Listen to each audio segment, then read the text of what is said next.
Hello everybody, welcome back to my channel. Thanks again to the subscribers and anyone that keeps watching the videos and commenting. Really appreciate it. This is my top 10 episodes of Star Trek Next Generation. So making this for Star Trek fans, but if you're kind of curious about the show and haven't watched it yet, which may be a thing, then these would be the ones that I'd say are the best ones to watch if you want to skip a few now and again. I don't know. But 7 seasons of Next Generation, so lots and lots of episodes to go through. So when I did my top 10 of the original series, there was only 79 episodes, but there's like double the amount in Next Generation. So the quality is really good as well. So I could have chosen lots of others as well. But I've chosen these 10. These are personal choices. There's a few there that always come up in the top 10s, but there's a few there that don't. So some of these picks you might think, what is he thinking? He's insane. But these are my top 10 episodes of Star Trek Next Generation.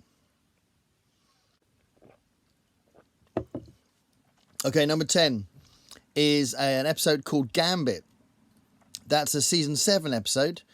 And, well, it's actually a double episode. It's episodes 4 and 5 of season 7. I don't see this one come up a lot, but I really liked it. It's written by Naren Shankar and Ronald D. Moore, which is kind of interesting. I think Ronald D. Moore pops up a few times on this top 10 list, and he is a really good writer. He ended up doing the incredibly successful and fantastic Battlestar Galactica reboot, but he did lots of Worf-centric episodes of Next Generation. Funnily enough, I've got a few Ronald D. Moore ones in here, but not the ones that are all about Worf. Even more weird, Worf's one of my favourite characters, but there we go. Anyway, Gambit starts off with Picard assumed dead, which is a great way to start an episode.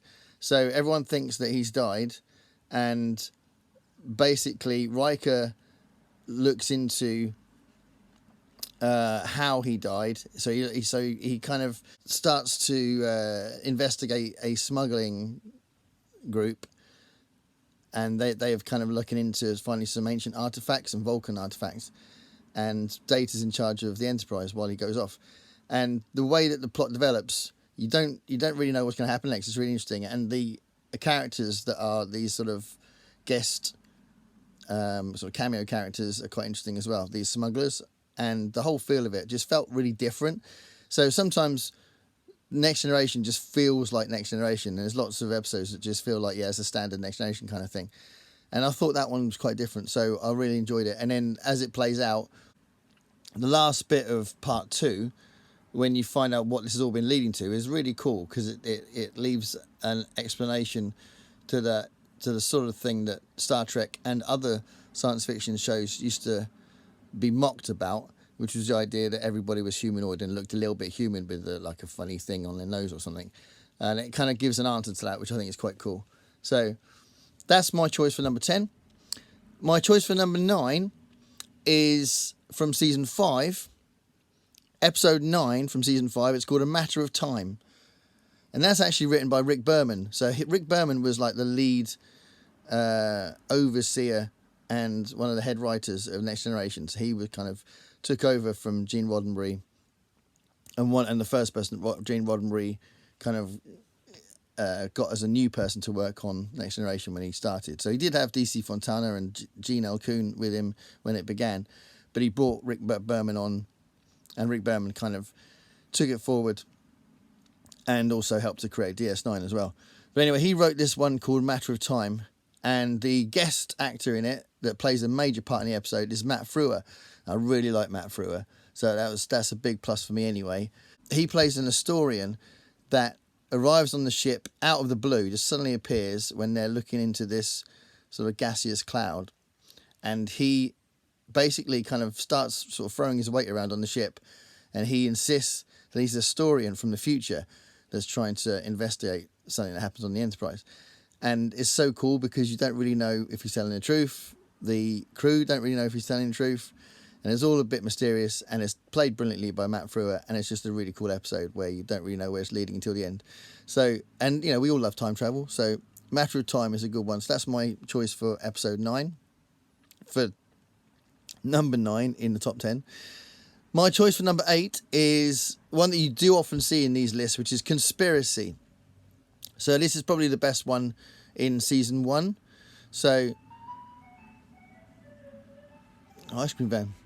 I don't know if you can hear that. Season 1, episode 25. This is written by Tracy Torme, who ended up writing quite a lot of Voyager episodes, actually. And this is a really good episode. The show really comes to life in this episode, and it's quite action-packed. But there's this sense of urgency that isn't in a lot of Next Generation episodes. So I'd say, as a rule, Next Generation was quite laid back. You can probably say that to certainly the first few seasons of DS9 as well, that the pacing was quite slow. Not necessarily as slow as the original series, but there was this sort of Star Trek character to it, the pace and the tone of it. I think Voyager made an attempt to try and speed up the pace a little bit and do more action-based episodes, I think, from what I remember.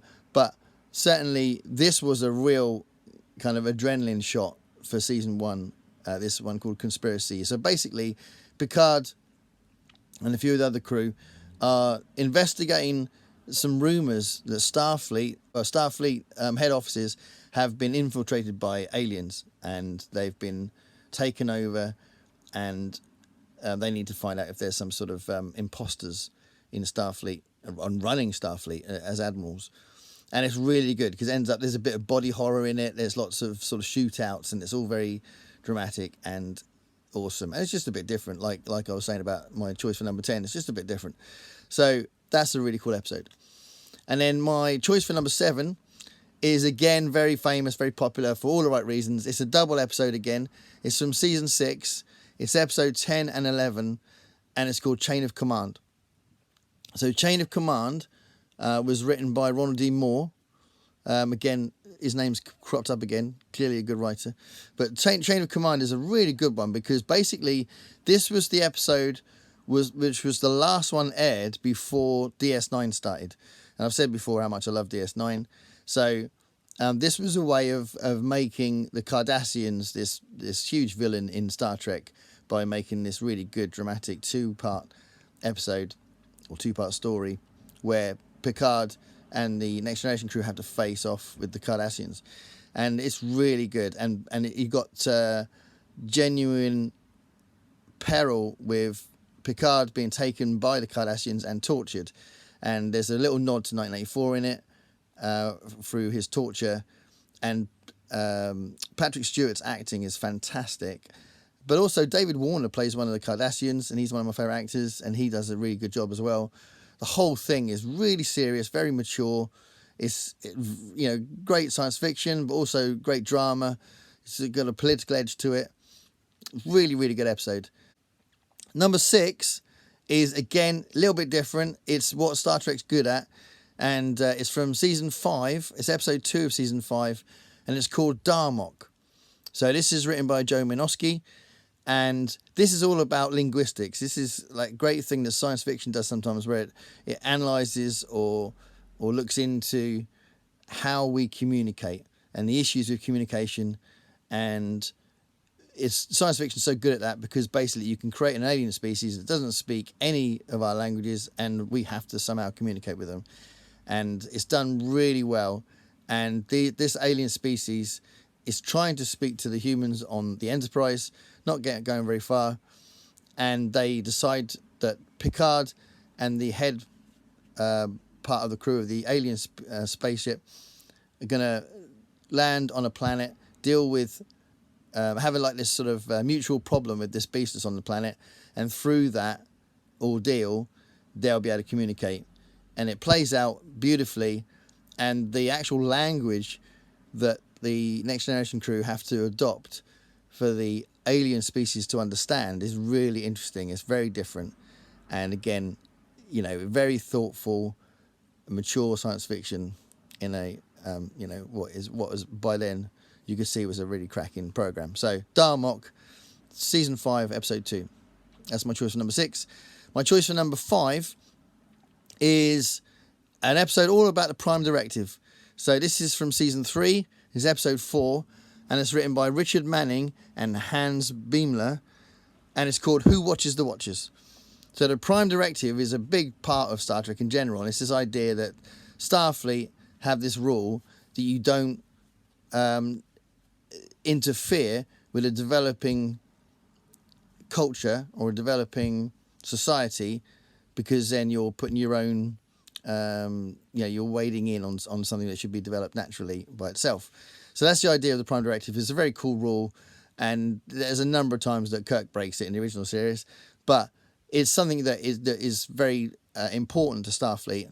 And in this episode, Who Watches the Watchers, which is just a brilliant title anyway, but in that episode, they are looking after a planet, they're helping a planet out through giving them supplies and stuff, but they're doing it without the people on that planet knowing or understanding or having any awareness of Starfleet helping them. And then the protection from that breaks down, and they can see Picard, they can see the crew, and they start treating him like a god, and it all gets a bit complex and hectic.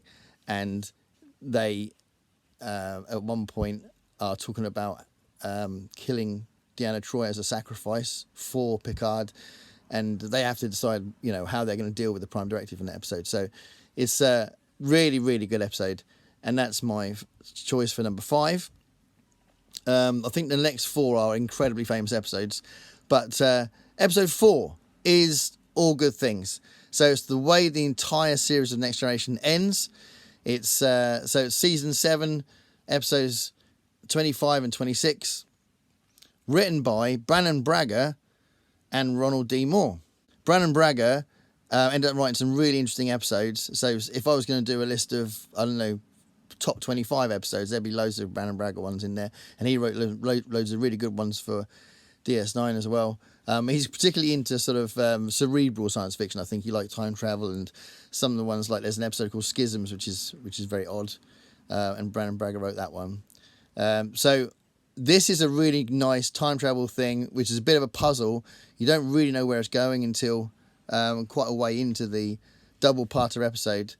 And it's a nice way to finish the series, because it's basically got 3 timelines going on. It's got the present day, it's got the past, and it's got the future. So you've got this sort of future version of the Next Generation of crew as well. And you've got Q back again, that's telling Picard what the problem is and what he's got to solve, and why he's been thrown back and forth in different time zones. And it's all about this anomaly that could destroy, an anomaly that could prevent the creation of Earth.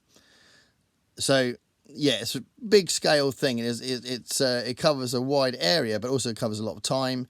The character development is really good in the episodes as well. It's a great way to finish the whole series. So All Good Things is my choice for number 4. For number 3, I've got Best of Both Worlds. So Best of Both Worlds is the big 2-parter Borg episode, which has got huge consequences for loads of other Star Trek stories that come after it. The Borg have got a huge part of Voyager, and obviously the last 2 series of Picard, the latest version of not the latest version of Star Trek, but one of the latest versions of Star Trek, that has got loads of stuff that dates back to Best of Both Worlds episodes. You're kind of, when you're watching it for the first time, you're not expecting the show to go down that road, and it's so famous now that it's not so weird. But at the time, you're thinking, wow, this is really cool. They're doing this to the captain of the ship. And I think that was quite brave of them in that sense. And Patrick Stewart's such a good actor that he plays it really well. But also all the other things that are happening around it is really good. So the ways that the battle happens with the Borg, and the way that the other commanders of the ships, and the way that the Enterprise politics within the commanding officers of the Enterprise, the way that plays out is really good and interesting as well. I was written by Michael Piller, who wrote loads of DS9 stuff, and he was one of the most important head writers of DS9. For number 2, so I've got my number 2 and my number 1. They're the 2 episodes I always think are the height of Next Generation, and if I was going to do a general list of just favourite Star Trek full stop, these 2 would be up the top of the list. And my number 2 is from season 5, episode 24, written by Morgan Gendel, and it's called The Inner Light. So The Inner Light's been talked about a lot. It's just great science fiction. It's it's the sort of thing, if you read it in a short story written by, you know, someone like Jerome Bigsby or Damon Knight or something like that, you just think that's a great short story. But it's in Star Trek, and it's just so cool. Another one that's just a little bit different, but it really shows off what you can do with science fiction television. Picard is kind of knocked unconscious, and basically this probe makes him start a life on this planet with this culture, and this life literally feels like a whole life to him. And so through the course of the episode, you see Picard grow old, you see him have kids, and you see him live as part of this culture. And I won't tell you how it ends, but it's just an amazing episode. It's fantastic storytelling. And, you know, again, like I'd like to say with a lot of these episodes that are my favourites, just a sort of thing that shows off what you can do with science fiction, I think. So The Inner Light is number 2. And then number 1, my all-time favourite Next Generation episode, and easily one of my all-time favourite Star Trek episodes anyway, is Measure of a Man. So Measure of a Man is so brilliant. I saw it again recently. I just love it. Love it, love it, love it. It's from season 2. It's written by Melinda Snodgrass. So she wrote quite a lot of stuff. I think she wrote some Voyager stuff as well. But Measure of a Man is just such a beautiful episode. The script is amazing. The acting is brilliant. There's some moments in it that absolutely like shock you, because there's this sort of courtroom element to it, and some of the moments in the courtroom are really quite surprising. And basically, Data's put on trial, but Data isn't put on trial because he's done something wrong. He's put on trial just from the idea of his existence and whether or not he's a thing or a sentient being that deserves respect and should be given choices. But Bruce Maddox is the guy that comes onto the Enterprise and wants to basically take Data apart to find out more about how he ticks, and it would kill him. So he's the one that says that he shouldn't really have a choice because he's a thing. And there's this trial because Picard thinks, well, he deserves to have his voice in this situation. So he gets put on trial, and it's just so brilliant, absolutely brilliant. So Measure of a Man, brilliant example of Star Trek, brilliant example of science fiction, and a nice showcase for easily one of my favourite characters, who's Data. So Data had quite a lot of nice episodes that are all about him. So that's my number 1 choice for Star Trek Next Generation. So Star Trek Next Generation I thought was such a brilliant series, loads and loads of great episodes, and then it led to DS9, which is my all-time favourite Star Trek series. And but there's lots of other things that have come off the great episodes in Next Generation. I mean, Picard is such a great character, and they've done lots with his character in these last 2 seasons of Picard as well, and they're going to bring the Next Generation cast back again for season 3, so that's exciting. So I'm very much looking forward to that, and I love the way they finished the story of Q and Picard in the last episode of season 2 of Picard. That was really cool. But yeah, would you agree with any of these choices? Some of these are really famous episodes, but maybe some of the other ones you might think, really? Top 10? But there we are. Star Trek Next Generation. Thanks for watching. Bye.